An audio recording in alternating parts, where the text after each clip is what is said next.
Hi ಎಲ್ರಿಗೂ ನಮಸ್ಕಾರ. ನೀವು ನೋಡ್ತಾ ಇದ್ರ ಸ್ಪೀಡ್ ಪ್ಲಸ್ ಕರ್ನಾಟಕ. ನಾನು ನಿಮ್ಮ ಮಂಜು ಗೌಡ. ಮಡೆನೂರು ಮನು ಈ ಹೆಸರು ಕಳೆದ ಒಂದು 3-4 ದಿನದಿಂದ ಕೂಡ ಸಿಕ್ಕಾಪಟ್ಟೆ ಸೌಂಡ್ ಮಾಡ್ತಾ ಇದೆ ಸ್ಯಾಂಡಲ್ವುಡ್ನ ಮಟ್ಟಕ್ಕೆ.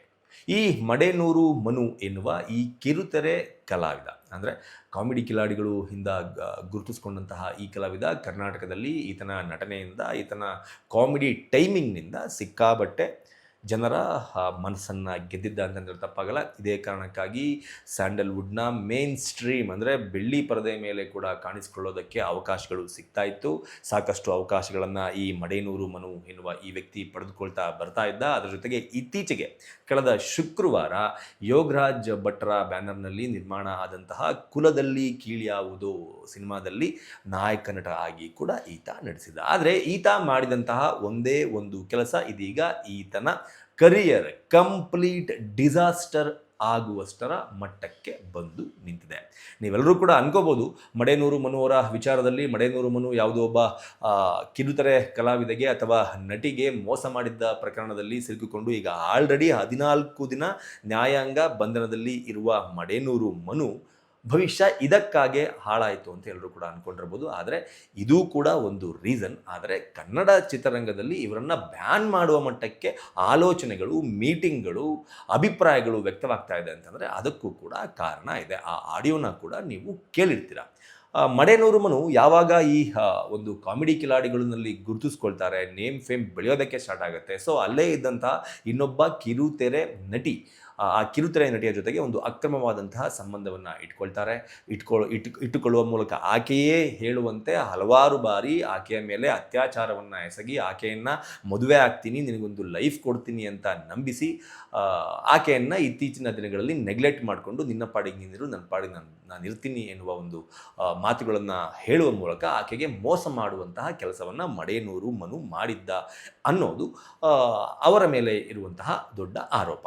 ಈ ಆರೋಪ ಬಂದ ತಕ್ಷಣ ಈ ಆರೋಪದ ಸಲುವಾಗಿ ಮಡೆನೂರು ಮನು ಹಾಗೂ ಚಿತ್ರತಂಡ ಒಂದಷ್ಟು ರಿಯಾಕ್ಟ್ ಮಾಡ್ತಾ ಇರುವಂತಹ ಸಂದರ್ಭದಲ್ಲೇ ಮತ್ತೊಂದು ಆಡಿಯೋ ವೈರಲ್ ಆಗುತ್ತೆ. ಯಾವುದದು ಆಡಿಯೋ? ಜಸ್ಟ್ ಈ ಆಡಿಯೋ ಕೇಳ್ಕೊಂಡು ಬನ್ನಿ. ಶಿವರಾಜ್ ಕುಮಾರ್ ಇನ್ನೊಂದು 6 ವರ್ಷ ಸತ್ತೋತನ್ರಿ, ನಂಗೆ ಗೊತ್ತು. ಧ್ರುವ ಸರ್ 8 ವರ್ಷ, ದರ್ಶನ್ ಸಹೋದ ಯಾರೋ ಮೊಬೈಲ್ ರೆಕಾರ್ಡ್ ಮಾಡಿ, ದರ್ಶನ್ ಸರ್ ಒಂದು 6 ವರ್ಷ ಕ್ರೇಜ್ ಇರುತ್ತೆ ಸಿನಿಮಾ ಮಾಡಲ್ಲ. ಅವ್ರು 3 ಜನ ಮಧ್ಯೆ ಕಾಂಪಿಟೇಷನ್ ಕೂಡ ಕುಂತಿರೋ ಗಂಡುಗಲ್ಲಿರಿ ನಾನು.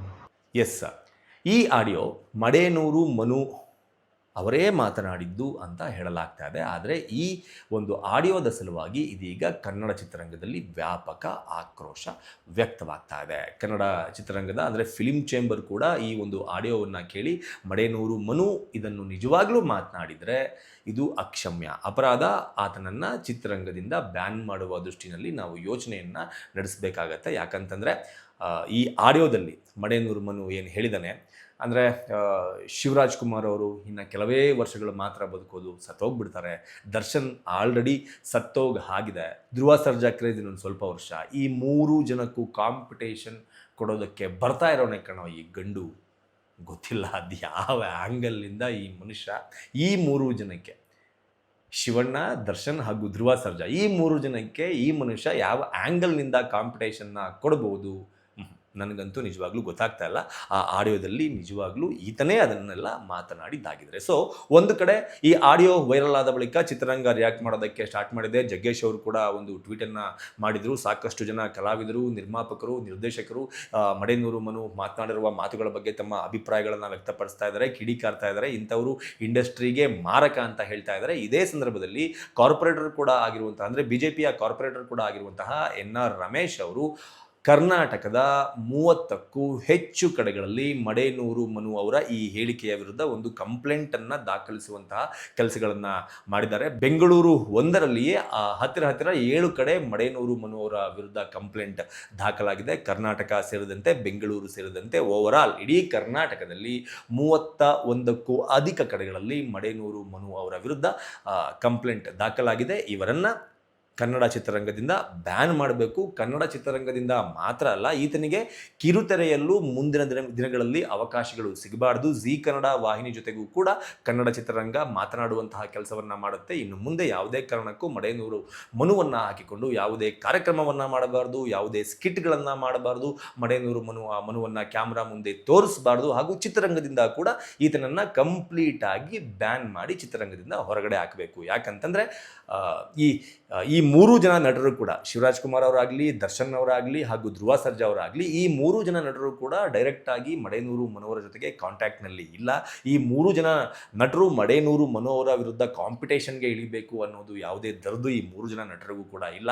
ಅದರ ಜೊತೆಗೆ ಈ ಮೂರೂ ಜನ ನಟರು ಮಡೇನೂರು ಮನುಗೆ ಏನಾದ್ರು ದೊಡ್ಡದಾಗಿ ಅನ್ಯಾಯ ಮಾಡಿಬಿಟ್ಟಿದ್ದಾರಾ, ದೊಡ್ಡದಾಗಿ ತೊಂದರೆ ಕೊಟ್ಬಿಟ್ಟಿದ್ದಾರಾ, ಅವರಿಗೆ ಹಿಂಸೆ ಕೊಟ್ಬಿಟ್ಟು ಅಂದರೆ ಅವರೇನಾದ್ರು ಹುಚ್ಚಿಡಿದು ತಲೆ ಕೆಟ್ಟು ಸಾಯುವಂಥ ಪರಿಸ್ಥಿತಿಯನ್ನು ನಿರ್ಮಾಣ ಮಾಡಿಬಿಟ್ಟಿದ್ದಾರೆ ಅಂತ ನೋಡಿದ್ರೆ ಅದು ಕೂಡ ಇಲ್ಲ. ಆದರೆ ಬಾಯಿ ಚಪಲಕ್ಕೆ ಈ ರೀತಿಯ ಮಾತುಗಳನ್ನು ಆಡಿರುವ ಕಾರಣಕ್ಕೆ ಇದೀಗ ಮಡೇನೂರು ಮನು ಕನ್ನಡ ಚಿತ್ರರಂಗದಿಂದ ಬ್ಯಾನ್ ಆಗುವಂತಹ ಒಂದು ಸ್ಥಿತಿ ನಿರ್ಮಾಣವಾಗುವ ಹಂತದಲ್ಲಿ ಇದೆ.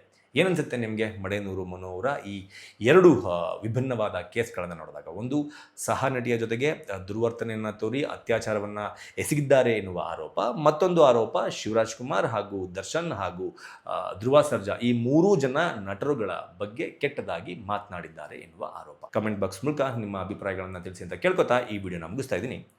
ನಮಸ್ಕಾರ. Speed plus Karnataka.